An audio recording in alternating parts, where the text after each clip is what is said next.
Uma boa noite para todos. Temos a alegria de ter aqui conosco essa linda família, Davi, Cristina e Mateus. Eu tive o privilégio de visitar essa família essa semana e nós chegamos atrasados. Havíamos combinado um horário e quando nós chegamos, nós começamos a ouvir um louvor, um hino do Inário sendo cantado. É que eles já estavam fazendo o culto. Então, ao chegar ali no apartamento onde eles moram, para mim ficou claro: o pastor não chegou a tempo, no tempo combinado, mas o culto não deixou de ser feito. Eles estão fazendo o culto. E depois eu entendi, quando eu conheci um pouco a história da Cristina, quando a Cristina casou, o Davi não era adventista, não era membro da igreja, mas ela trazia no coração o conceito claro da importância do culto da família. Então, em um minutinho, de onde veio esse conceito que você levou para o seu casamento, mesmo casando com um marido que não era da igreja? Esse conceito veio da minha família. Seu Henrique e Dona Raquel, que são os meus pais. Meu pai era comportor e ele realizava o culto com as 4 filhas e minha mãe, né? Então, já veio da minha casa. Então, ela aprendeu, né, com os pais dela. E ela, quando casou, ela decidiu levantar essa bandeira. E ela estava falando para mim: pastor, foi difícil levantar essa bandeira em casa com um marido que não tinha os mesmos princípios, que não pensava da mesma forma. Foi muito difícil, mas eu não deixei de levantar a bandeira. Mas há 10 meses atrás, Davi, ele entregou a vida a Jesus Cristo. Ele é um servo de Deus. E agora? Depois que Davi se batizou, como é que tem sido? Bom, eu deleguei essa função para ele. Ele é o chefe da família, ele é que tem que dirigir. Eu estava provisoriamente dirigindo o culto familiar, agora é o Davi. Ele que chama os filhos, porque nós temos 2 filhos, o Arthur Felipe e o Lucas Mateus. O Arthur está de férias por um período. Então, chega uma fase, né, que a voz da mãe já não é tão ativa. Então agora não, agora o Davi chama e eles vêm. Tem que vir, né, pastor? Então a gente faz o culto. O meu filho mais velho, inclusive, chegou uma fase que disse para nós assim: pai, mãe, por favor, para de falar de Jesus para mim, eu não aguento mais vocês falando de Jesus. Eu disse: tudo bem, meu filho. Davi ficou um pouquinho zangado. Eu disse: tudo bem, meu filho. A mãe não vai mais falar de Jesus para você, mas vai continuar orando 3 vezes ao dia. Isso você não pode pedir que eu pare de fazer. Então, hoje de manhã fizemos o nosso culto. Agora à tarde, quando nós chegarmos em casa, iremos fazer só uma oração em família, ler um versículo e deu. Porque mesmo com esses horários complicados, a gente arranja e encaixa um horário. Pelo sacrifício de oração. Entenderam que é prioridade. E aí, Davi, o que você tem para dizer agora? Eu tenho muito agradecimento pelo acolhimento que a igreja teve comigo, as orações de quem sabia o que eu estava passando na época, e é uma satisfação, uma felicidade enorme por ser servo do Senhor, de coração, né? É muito diferença na vida. Ela jogou a batata nas suas mãos, agora você vai levantar essa bandeira. E aí? Já aceitou o desafio? Já estou assumindo a função e com forças, né? E vamos lá, fé. Então, é claro que o homem, ele vai exercer o verdadeiro sacerdócio espiritual na sua casa quando a sacerdotisa está para apoiar, quando está ali para orar por ele e para ser uma bênção com ele. Então, você não está sozinho, você tem a esposa. E eu pergunto ao Mateus, o que você teria a dizer, com respeito, você é um jovenzinho, né? A questão do culto da família. O que você poderia dizer da experiência do culto da família na sua vida, na sua casa? Olha, eu acho o culto familiar muito importante mesmo, porque ele mantém a família unida, tanto espiritualmente quanto fisicamente. E eu pretendo, quando for mais velho, assim, construir minha própria família, eu faço essa promessa para Cristo, que eu vou fazer meu culto familiar. As solteiras, né? Depois a gente conversa, eu sou aqui o representante dele, o empresário, ok? No dia 21 de junho, né, há 18 anos atrás, ele estava nascendo. E ele é muito abençoado, porque ele nasceu justamente no dia que a minha filha nasceu. E justamente no ano que a minha filha nasceu. Então a minha filha está completando hoje 18 anos também. Então hoje o meu dia começou às 3h30 da madrugada, fiz o meu culto, saí às 4h30 para fazer as primeiras visitas, depois fui lá no aeroporto, peguei o avião, fui a Belo Horizonte, almocei com a minha filha, passamos bons momentos, tirei umas fotos aí, eu vou passar para vocês, não hoje, né? Tudo foi muito corrido, imagine. Cheguei, teve ali uns anjos do Senhor que foram me buscar lá no aeroporto, né? Alessandro ali, com a Priscila, obrigado. Então foi muito corrido, cheguei no hotel ali rapidamente, tomamos um banho, trocamos de roupa e viemos para cá. Então a minha filha hoje está aniversariando também, e eu quero fazer uma oração especial por vocês. Sentados como vocês estão, vamos orar.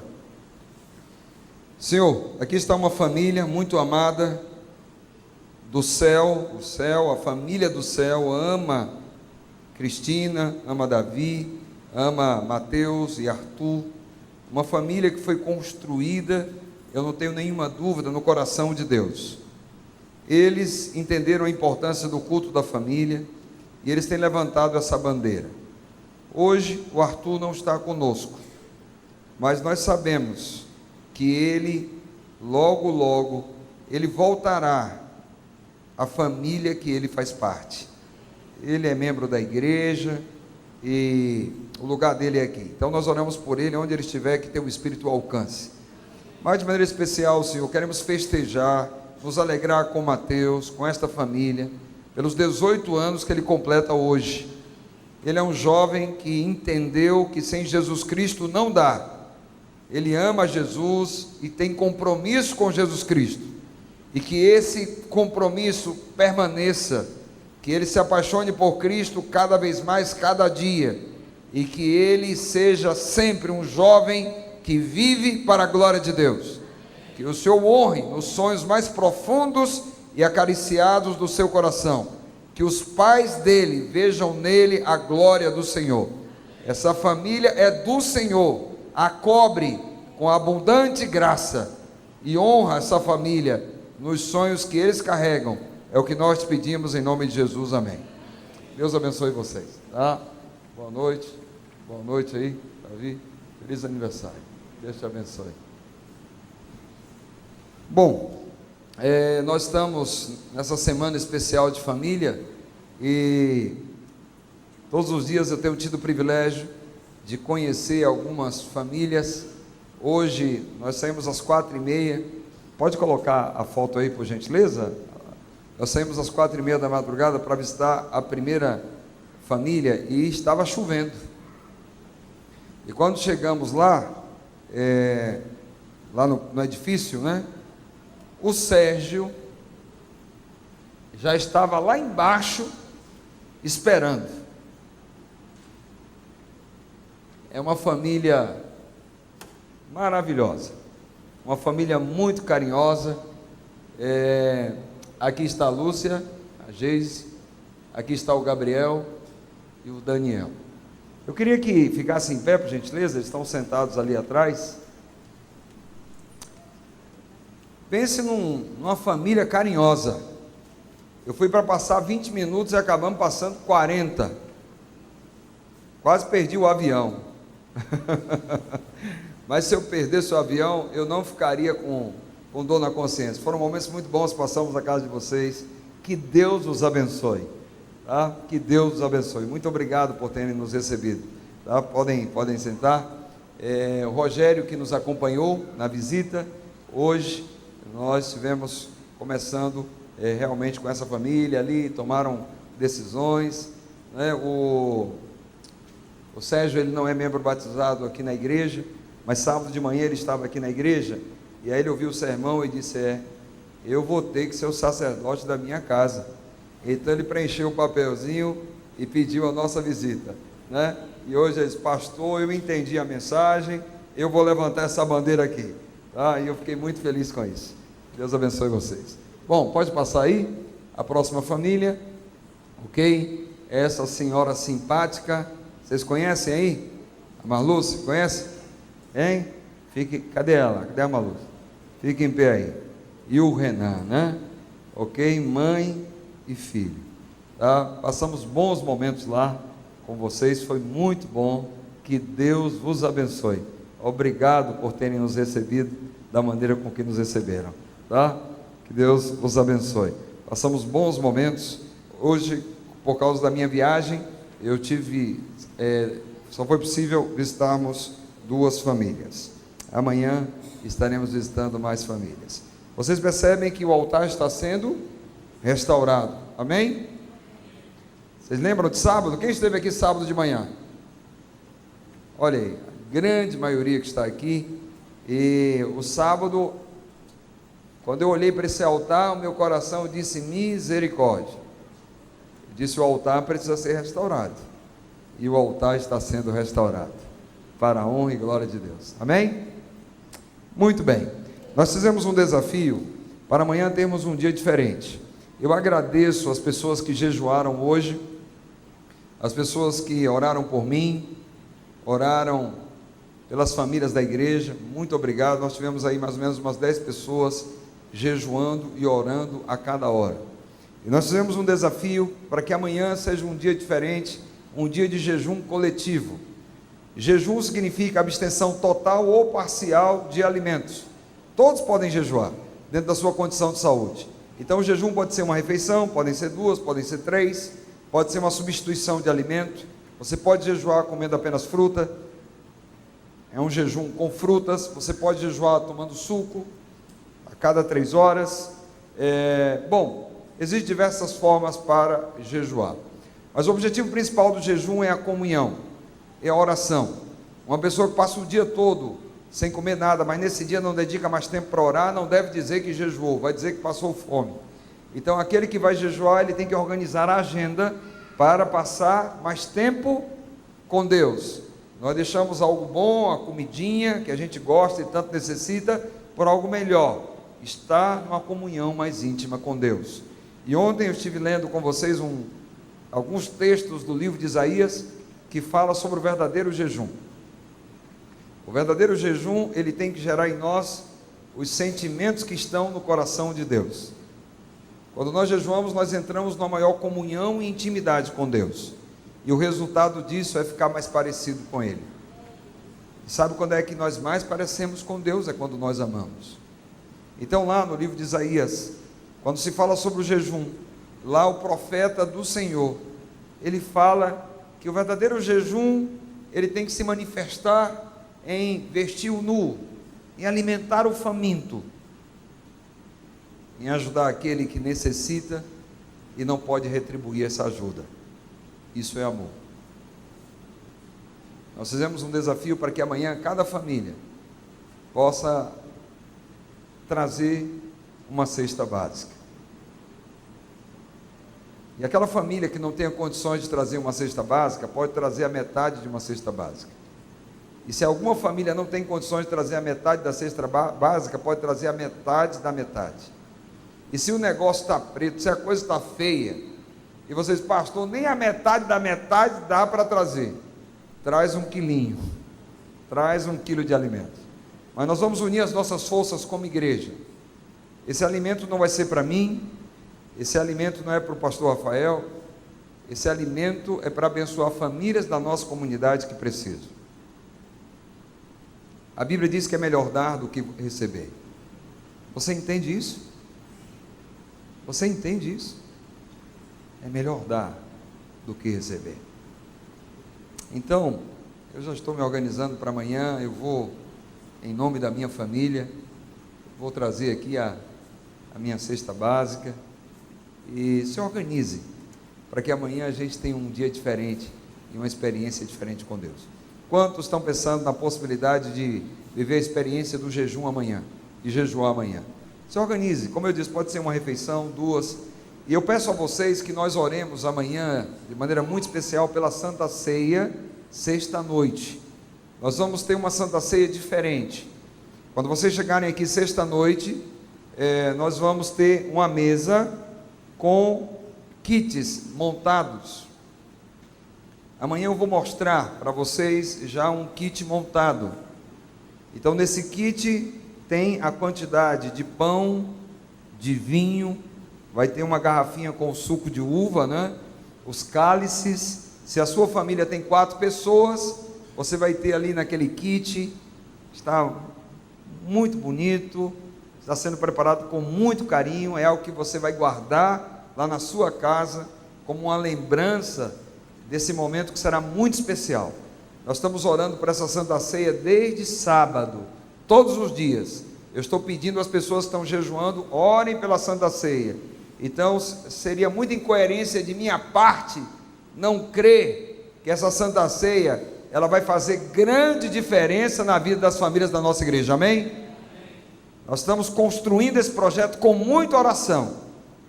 Então, você vai ver aqui uma mesa com os kits, por isso nós pedimos às famílias que gostariam de participar dessa Santa Ceia de maneira diferente, que dê o nome para a Eunice e a equipe que está apoiando. Então você vai dar o nome e dizer, a minha família são 4, são 3, é claro que as crianças não batizadas, elas não vão participar, ok? Nós entendemos que elas não alcançaram a condição, né, suficiente, mínima para compreender o significado dessa cerimônia, então as crianças não batizadas não deveriam participar, ok? Aí você diz quantos você tem na sua casa que vão participar. Vocês vão chegar aqui sexta-noite, vai ser um programa diferente. Nós vamos apresentar um programa. O que vocês vão fazer em casa? Como é que vocês vão realizar essa Santa Ceia em casa? Então eu vou apresentar um programa, vou explicar. Nós vamos consagrar os kits, aí as famílias vão para casa. Então as famílias vão para casa sexta-noite mais cedo. Não vai ter sermão não. Nós vamos explicar o programa, consagrar os kits. Isso vai ser um momento bonito, muito importante.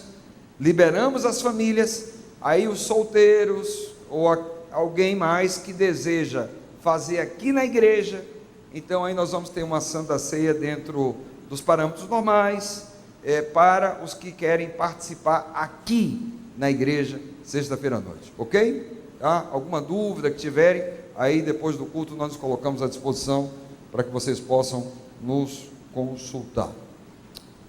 Bom, o tema que nós vamos apresentar hoje à noite, os 3 pilares da vitória. Esse tema que eu vou apresentar hoje, eu vou dividir em 2 partes. Então hoje eu vou fazer uma introdução e eu termino amanhã, certo? Só que a parte mais importante nós vamos apresentar amanhã. Hoje é uma introdução. Então, porém eu não posso dizer o que eu vou falar amanhã sem fazer a introdução hoje, né? Então se você tinha que faltar era hoje, porque a parte mais importante nós vamos apresentar amanhã. Então amanhã eu termino, ok? Bom, antes de entrar no tema, sentado como você está, vamos fazer uma oração.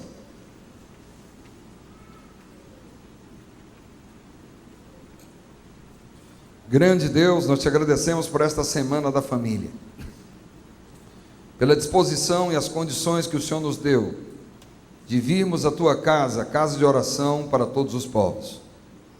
Nós estamos orando pelos projetos dessa semana.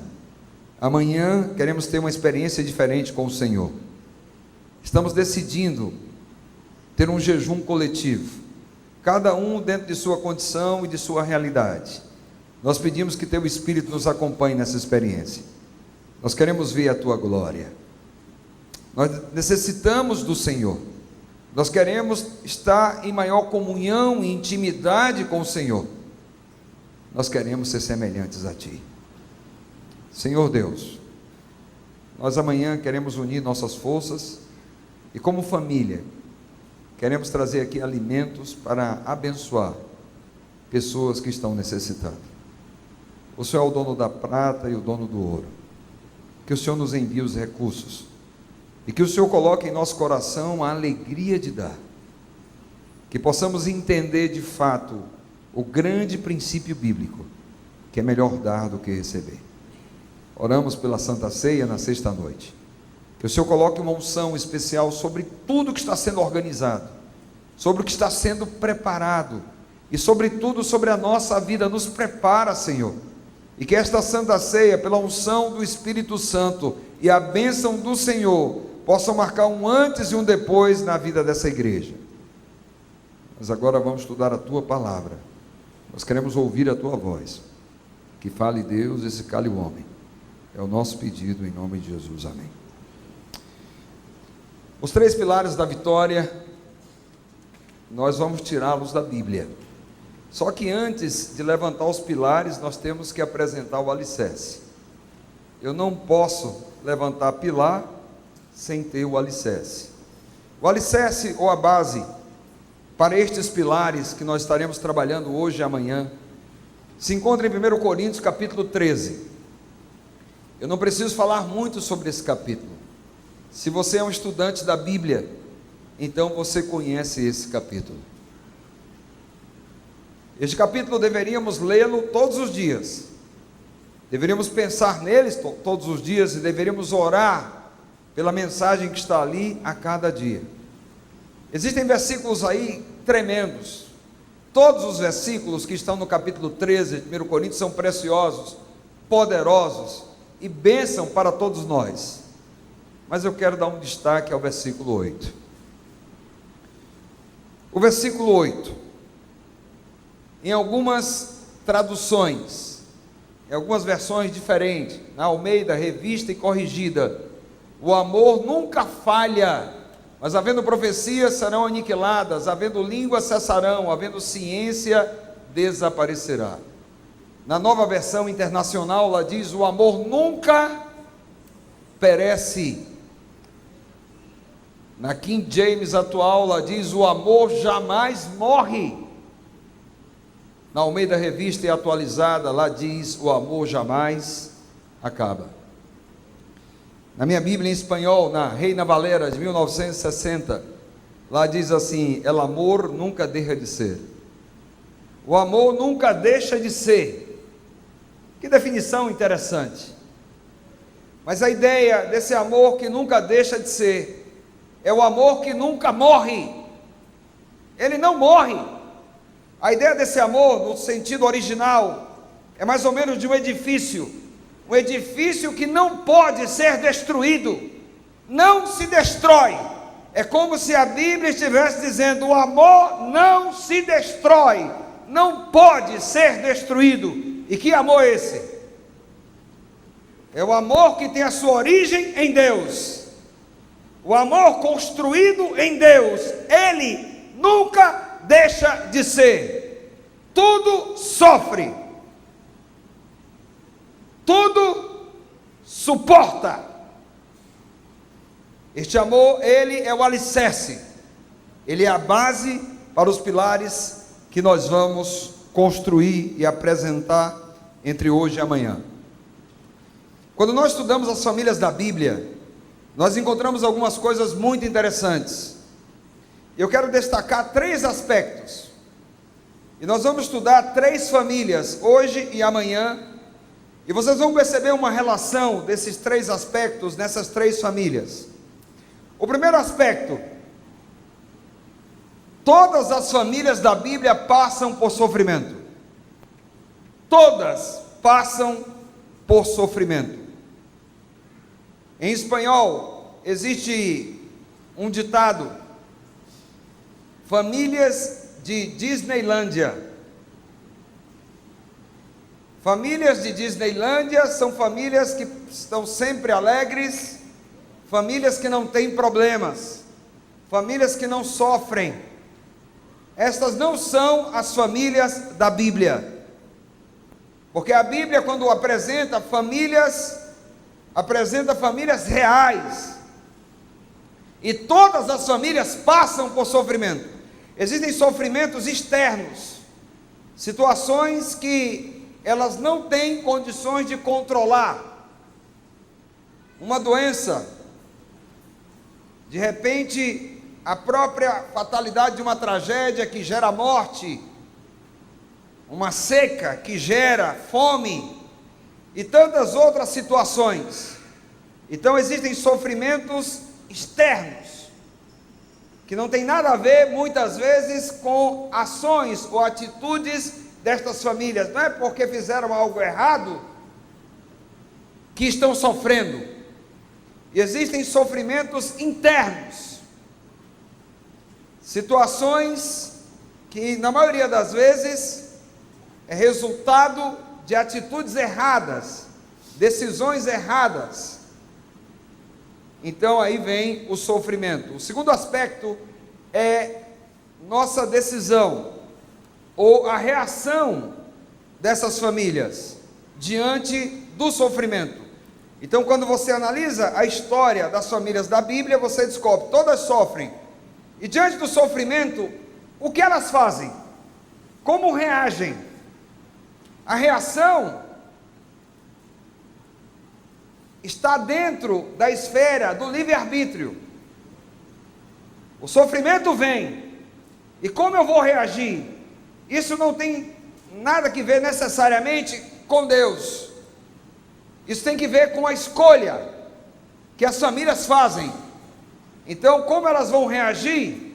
Elas têm a liberdade de chutar o balde, se rebelar contra Deus, ou têm a possibilidade de se voltar para Deus, porque o sofrimento, ele pode gerar, para as famílias maduras, unidade. Elas se unem, e unidas, elas se tornam mais fortes, e crescem na habilidade de vencer estes problemas. Então, você vai encontrar na Bíblia, famílias, que diante do sofrimento, elas chutam o balde, se rebelam, elas reagem dessa maneira. E você vai encontrar famílias que não, que se voltam para Deus, que escolhem caminhar com Deus, mesmo diante de situações que não entendem, que não compreendem e que parecem injustas. E aí o terceiro aspecto é o resultado. Vem o sofrimento, a família decide como vai reagir a esse sofrimento, e aí entra Deus no cenário. Porque a ação de Deus vai estar relacionada à reação desta família àquele sofrimento. Como Deus vai atuar na situação, vai depender de como essa família reage. E você vai encontrar esses três aspectos em todas as famílias. A primeira família que eu quero estudar nesta noite com vocês, analisar, é a família de Ruth. Capítulo 1, vamos abrir a Bíblia lá no livro de Ruth. É um livrinho pequeno.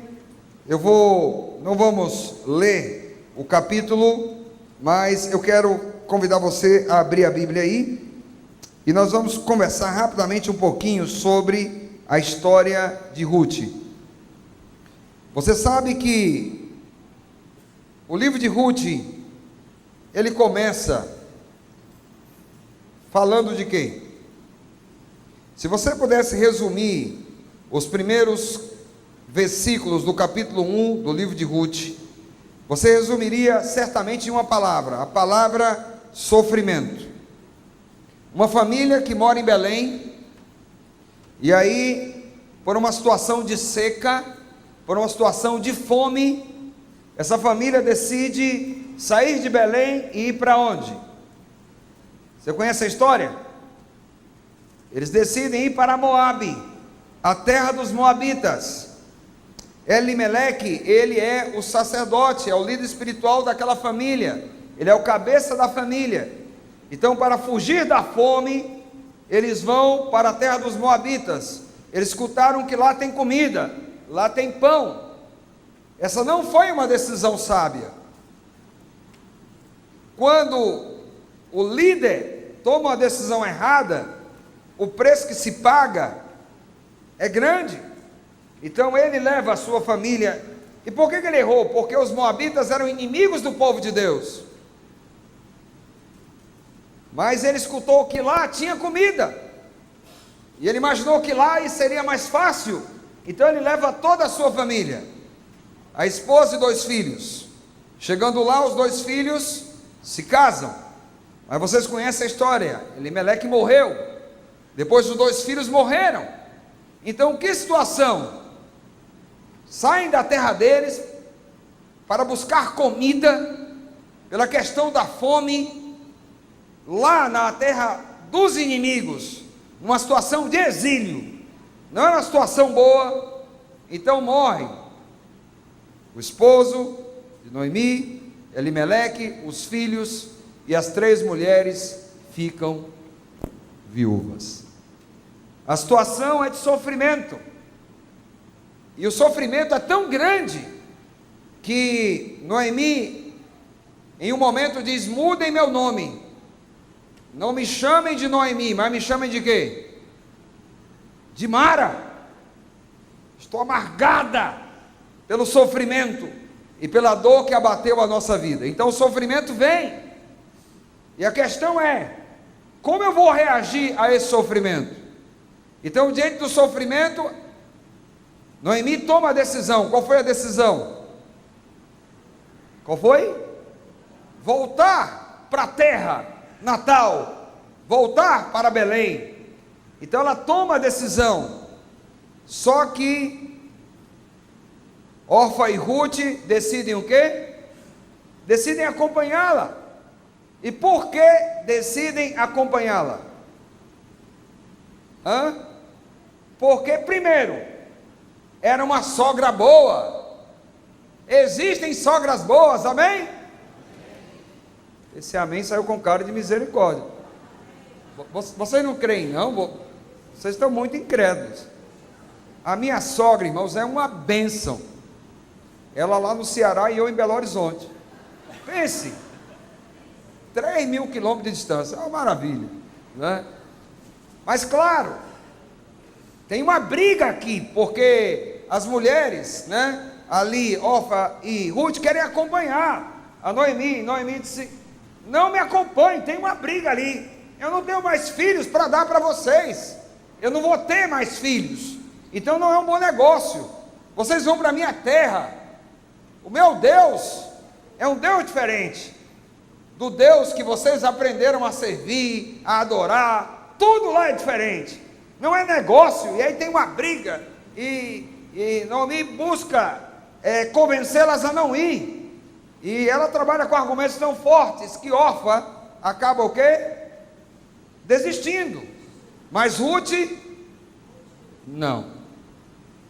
Eu quero ler com vocês esse texto que é tão fantástico, que é justamente o que está aí, versículo 16 a 18, diz: porém Ruth: não me instes para que te abandone, e deixe de seguir-te, porque aonde quer que tu fores, irei eu, e onde quer que pousares, ali pousarei eu.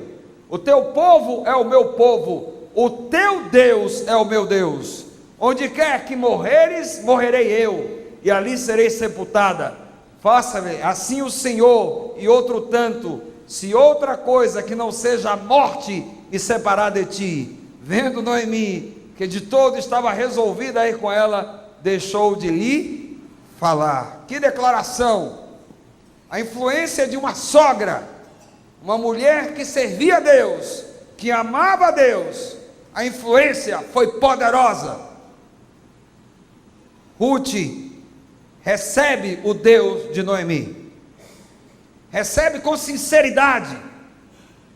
Noemi, naquela circunstância, não tinha nada para oferecer no aspecto material. O futuro era negro, era obscuro. Mas Ruth, ela faz algo que para mim é o primeiro pilar. O primeiro pilar se chama pacto. Ela faz um pacto, um compromisso, uma aliança.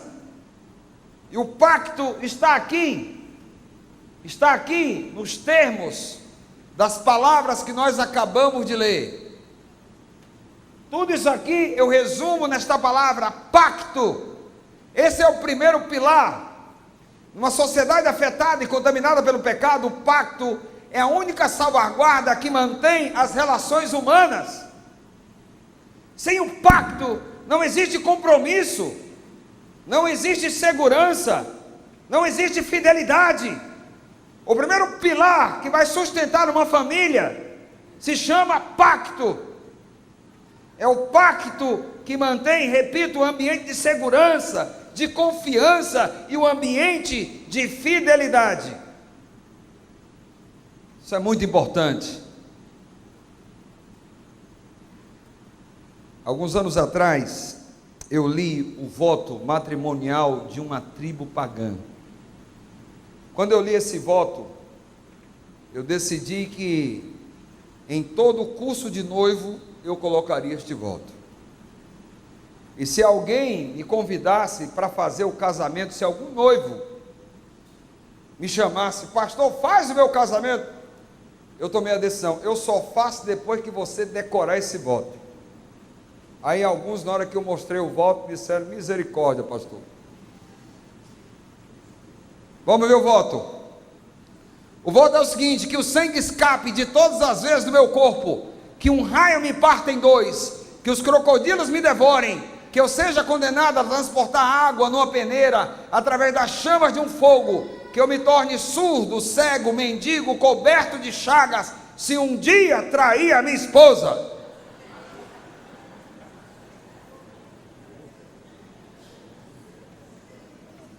Quando algum jovem chega, pastor, o senhor faz meu casamento? Você quer que eu faça seu casamento? Tem um voto ali que você tem que decorar, meu irmão. Aí quando eu mostro o voto, ou desiste de pastor, ou desiste de casar. Não. Alguns começam a entender o que significa casamento. Construir família no conceito de Deus é ter pacto, é aliança, é compromisso. E é isso que acontece ali no livro de Ruth. O pacto, onde não existe o pacto, os meios são quebrados, as relações humanas se tornam frágeis. Eu repito, aonde não existe pacto, essa relação é frágil e vulnerável. É um castelo de areia construído ali na praia. Tem tempo de validade e o tempo não é longo. Mas a história de Ruth, ela me encanta, porque eu encontro um pacto que não está baseado no dinheiro. Não é porque o outro tem dinheiro para me dar, não é porque o outro tem vantagens, sejam físicas, sejam emocionais ou financeiras. Não, esse pacto está baseado em duas coisas: na relação com Deus e no amor, que é o resultado da relação com Deus. Ela havia aprendido, Ruth, a conhecer o Deus de Noemi, a amar o Deus de Noemi, e ela havia aprendido a amar Noemi. E o que ela está dizendo, Noemi, não importa se você vai ter filho para me dar, para ser meu esposo, não importa se você tem comida para me dar, não importa se você tem dinheiro para me dar, eu estou contigo e não abro, na saúde ou na doença, na alegria ou na tristeza, o seu Deus é o meu Deus, a sua vida vai ser a minha vida, aonde você morrer, eu morro também, estamos juntos. Eu tenho um amigo lá na Bahia, que é o meu melhor amigo, camarada tremendo. Ele às vezes, ele diz assim, pastor Gil, tocou em você, mexeu comigo, doeu em você, eu já estou morrendo. Ele é um camarada que eu estimo muito, é um grande amigo. Existe uma relação de amizade e de amor, e essa relação de amizade e de amor, ela não se baseia naquilo que o outro tem para me dar. Não, esse pacto, ele está sustentado em uma relação com Deus. Se existe relação com Deus, o pacto poderá ser cumprido. O pacto, ele é sustentável. Ele cumpre o propósito do céu e essa família é indestrutível.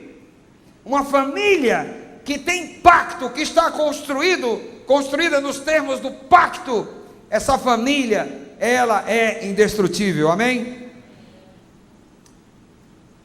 Toda relação deve estar enquadrada no pacto. É o pacto que dá solidez e estabilidade, que sustenta e mantém os relacionamentos. Nós vemos lá no livro de Gênesis, capítulo 3, quando o homem peca, a relação é comprometida. O homem entra numa situação de tremenda enfermidade. Começa um processo de degeneração. Aquele que foi criado à imagem de Deus deixa de ser um ser espiritual para ser um ser carnal. E o capítulo 6, ali de Gênesis, versículos 5 a 7, fala da terrível condição do ser humano depois do pecado. Mas aí o que acontece? Lá no capítulo 9, Deus, ele entra no cenário para fazer o pacto. E o pacto que Deus faz com o homem não está baseado no que o homem tem para dar para Deus.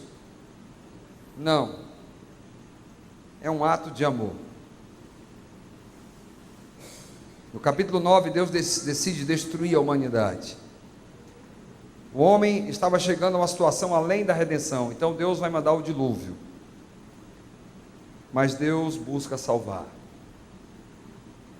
E ele pede para Noé construir a arca, 120 anos pregando, e apenas a família de Noé entrou na arca.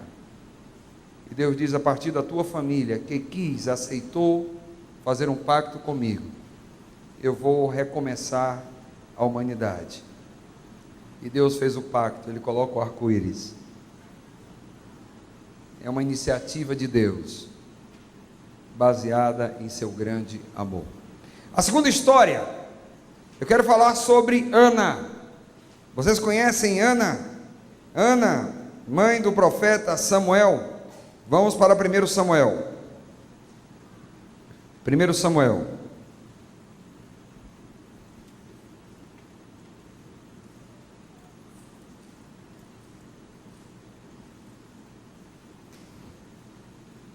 Logo depois de Ruth, aí nós temos 1 Samuel. A história de Ana. Capítulo 1, a tarefa de casa. Depois você lê em casa, tá? Para você ter uma visão mais ampla de algumas coisas que eu vou falar aqui. Bom, o que é que nós vemos na vida de Ana? Eu falei para vocês que as famílias da Bíblia, elas apresentam 3 aspectos. Qual é o primeiro? Todas passam por sofrimento. No mundo imperfeito não existe nada perfeito. Essa terra não é o céu. Todas as famílias passam por sofrimento. Aí, diante do sofrimento, nós temos a opção como vamos reagir. O sofrimento vem para todos. E agora, como é que nós vamos reagir? Nós escolhemos a maneira, decidimos como vamos reagir. E aí vem a ação de Deus. A ação de Deus, ela estará relacionada à nossa reação frente ao tema do sofrimento. Ana. A história de Ana é mais ou menos assim, tá? Para resumir, por causa do fator tempo, você vai encontrar essa mulher Ana no capítulo 1, uma mulher destruída. Vamos ler o versículo 16.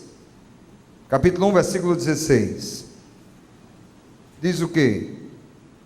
Não tenhas, pois, a tua serva por filha de Belial, porque da multidão dos meus cuidados e do meu desgosto tenho falado até agora, né?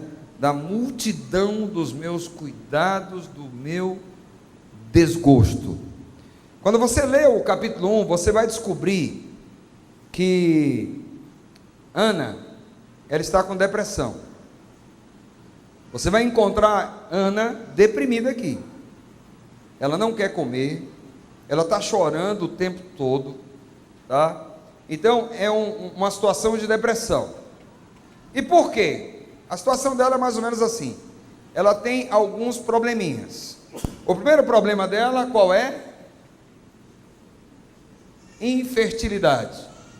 Naqueles dias, uma mulher não poder ter filho era como uma mulher de segunda categoria, uma mulher que estava debaixo da maldição de Deus.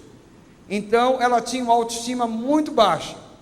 O que ela mais queria era ter filho e não podia ter. Isso gerava uma grande angústia, excessiva provocação e zombaria de Penina. Penina era rival. Vamos ler o versículo 6 e 7 aqui. Capítulo 1, versículo 6 e 7.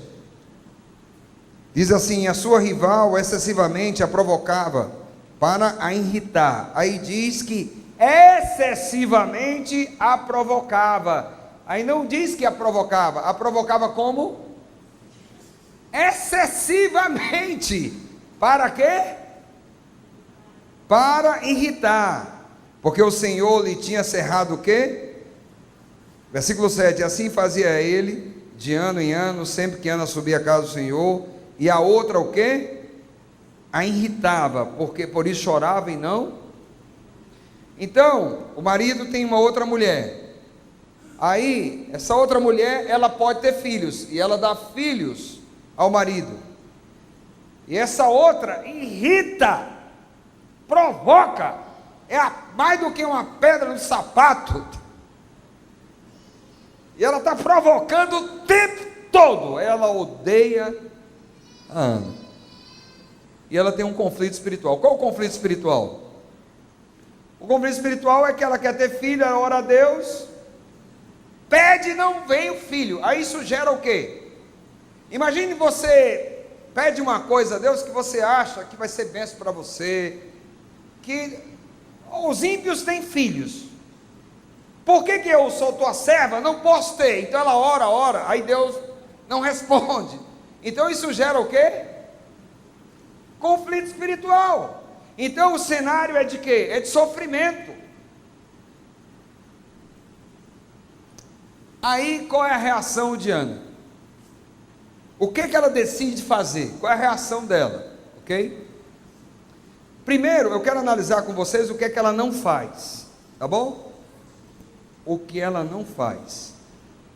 Ela não cai na provocação, ela não paga com a mesma moeda, ela não dispara agressividade nem com Elcana, porque Elcana, ele tem um problema aqui de favoritismo e passividade. Qual é a questão do favoritismo? Elcana é o esposo, tá, de Ana. Ele mostra para Penina que ele gosta mais de quem? A pior coisa no contexto de uma família é favoritismo. Um pai e uma mãe que tem 5 filhos e tem um filho que parece que gosta mais, o filhinho querido e amado, isso gera um problema que vocês não têm nem ideia.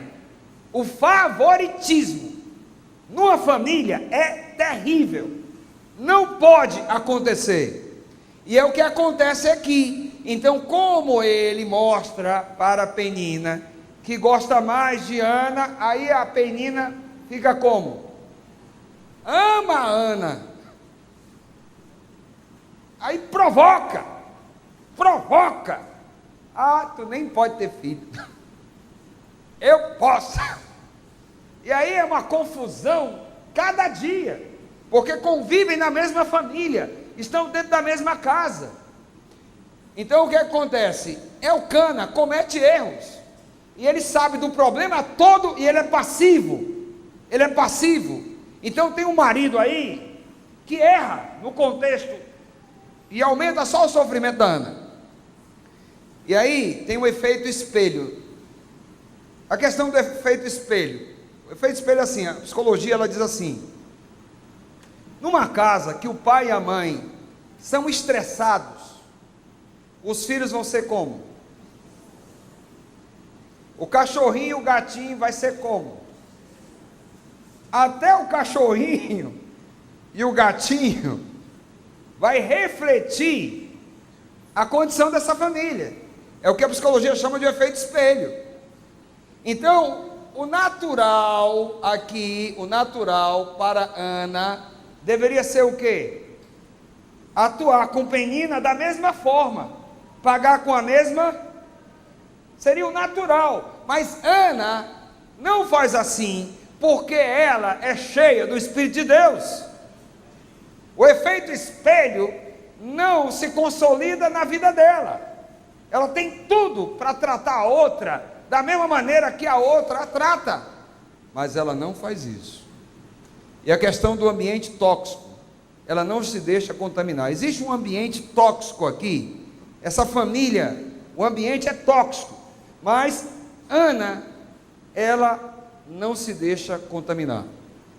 E eu quero explicar para vocês qual é o segredo para não se contaminar no ambiente tóxico. Vocês querem saber? O segredo para não se contaminar no ambiente tóxico. Presta atenção, porque isso aqui é muito importante. O que é que caracteriza um ser humano? O psiquiatra Pablo Martínez, ele é pastor e ele escreve livros, ele é espanhol. Ele escreveu um livro, A Oração, uma Questão Pessoal. Busque ler esse livro, busca na internet, você vai encontrar em livrarias evangélicas, A Oração, uma Questão Pessoal. Esse Pablo Martínez, que é psiquiatra e que é pastor, ele diz o seguinte: o ser humano, ele se define por três coisas. Primeiro, pelos os sentimentos que se manifestam nas emoções.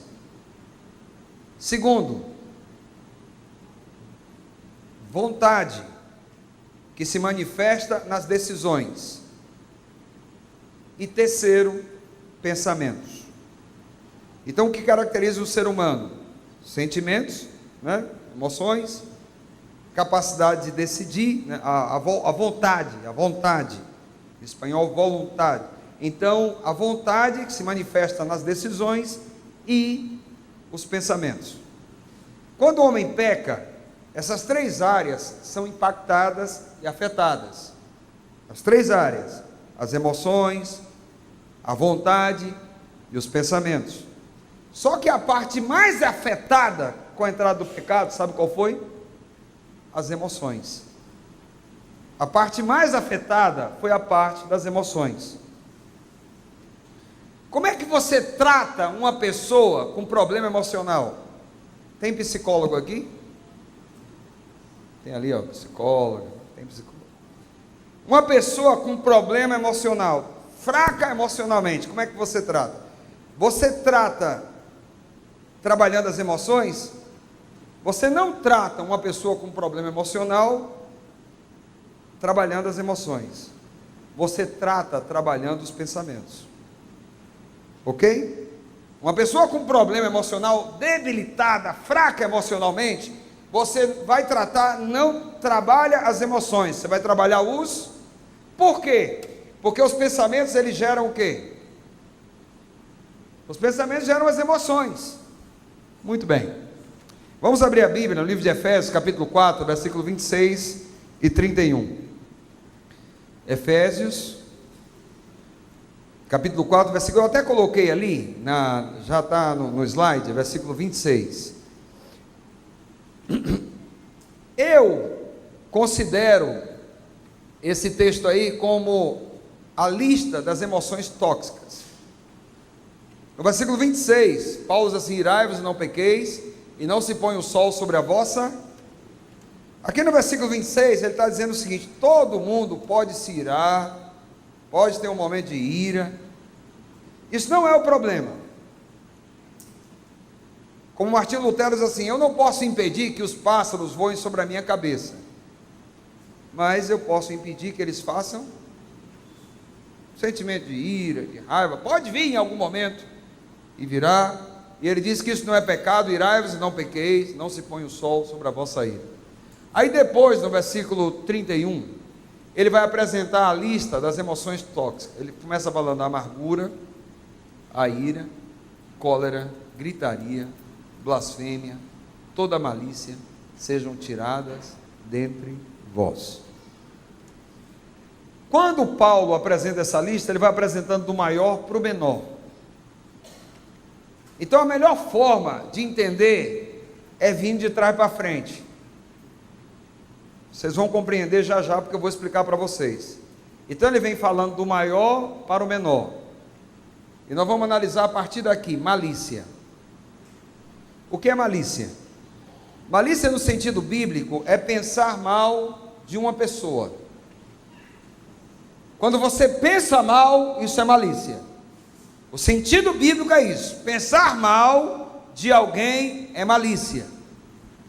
Quando você pensa mal de alguém, você vai falar como dessa pessoa? Você vai falar bem ou vai falar mal? Blasfêmia, no sentido aqui, é falar mal. Então, aquele que pensou mal, a esposa que pensa mal do marido, vai falar o que desse marido para as pessoas? O marido que pensa mal da esposa, ele vai falar o que da esposa? Se você pensar mal do pastor, você vai falar o que do pastor? Se você pensar mal da sogra, você vai falar o que da sogra? Pensou mal, vai falar mal. Então, malícia, pensar mal. Aí o resultado é o que? Falar. Se você fala mal de alguém porque você pensa mal, no momento de uma discussão, de um desentendimento, de um atrito, vai haver o quê?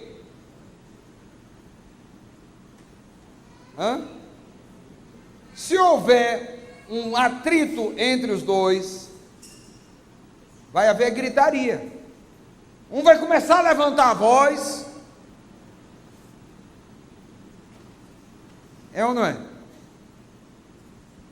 Levanta a voz, começa a gritaria, depois vem o que? Cólera. A cólera, ela tem um sentido de ira, mas a cólera no sentido bíblico aí, é o sentimento acerbo, sem controle. É o sentimento quando o indivíduo está com cólera, ele bate na mesa, ele bate, ele joga o copo, ele chuta o banco, chuta o sofá. A cólera é mais ou menos o sentimento de agredir, de partir para a agressão, agressão física, ok? Só que tudo começou aonde? Pensou mal, ele pensou mal, aí resultado vai o quê? Falar mal.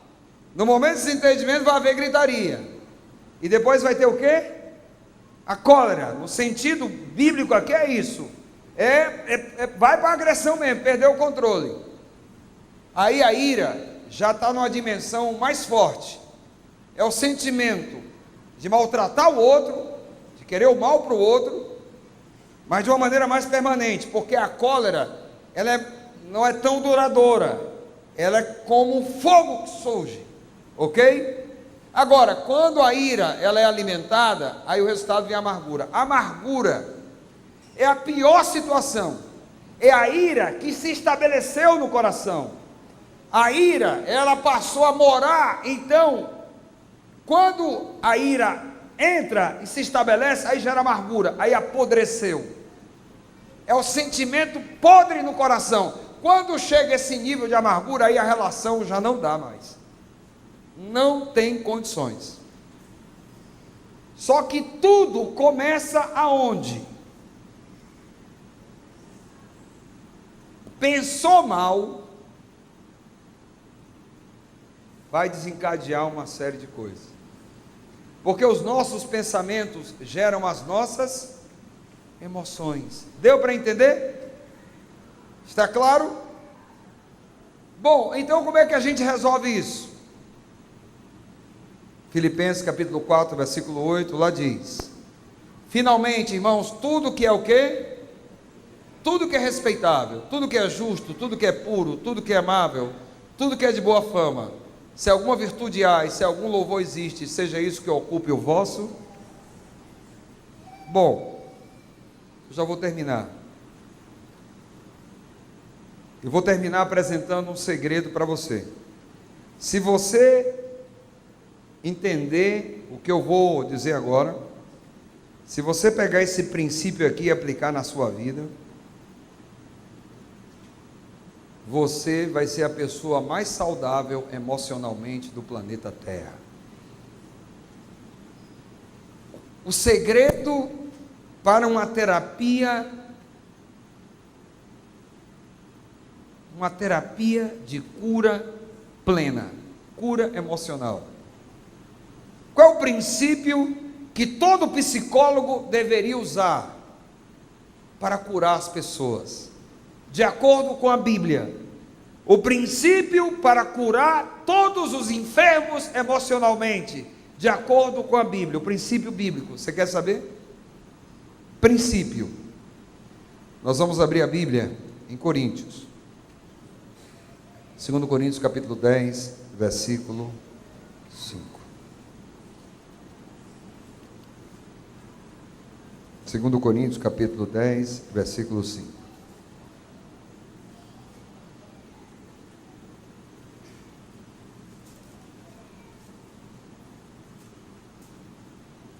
A palavra de Deus diz assim: destruímos argumentos e toda pretensão que se levanta contra o conhecimento de Deus, e levamos cativo todo pensamento para torná-lo obediente a Cristo. De repente é a sua esposa, é seu marido que em um momento de fraqueza, usado pelo inimigo, provoca em você sentimentos que não são bons, levam você a pensar coisas que não são boas. Talvez, quem sabe, alguém da sua família diariamente está contribuindo para que você pense coisas ruins, negativas.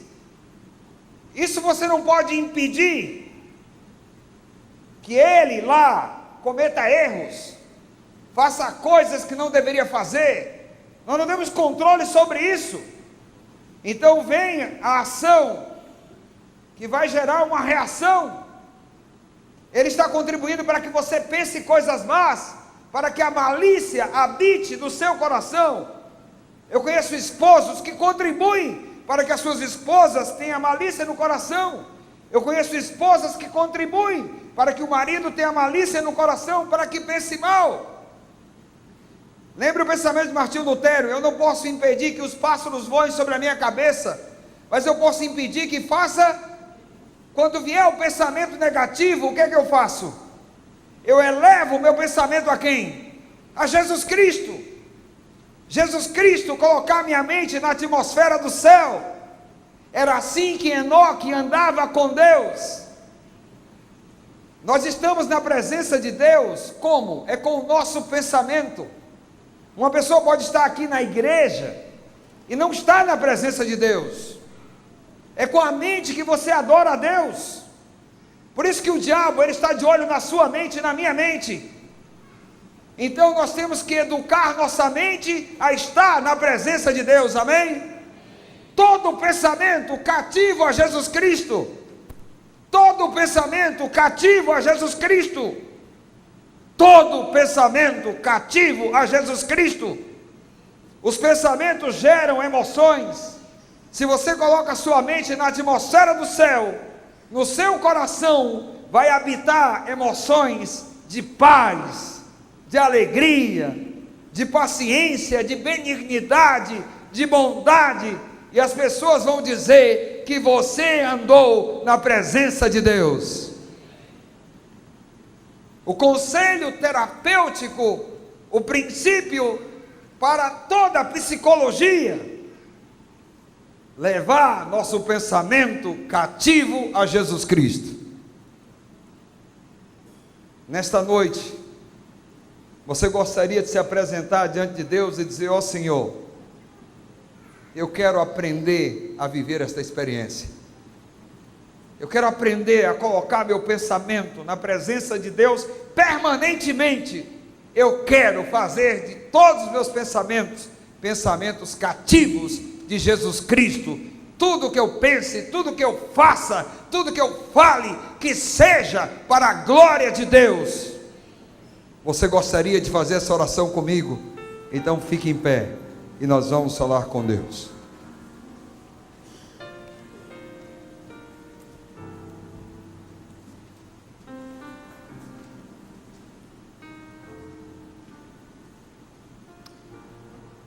Grande Deus, nós te agradecemos por essa noite.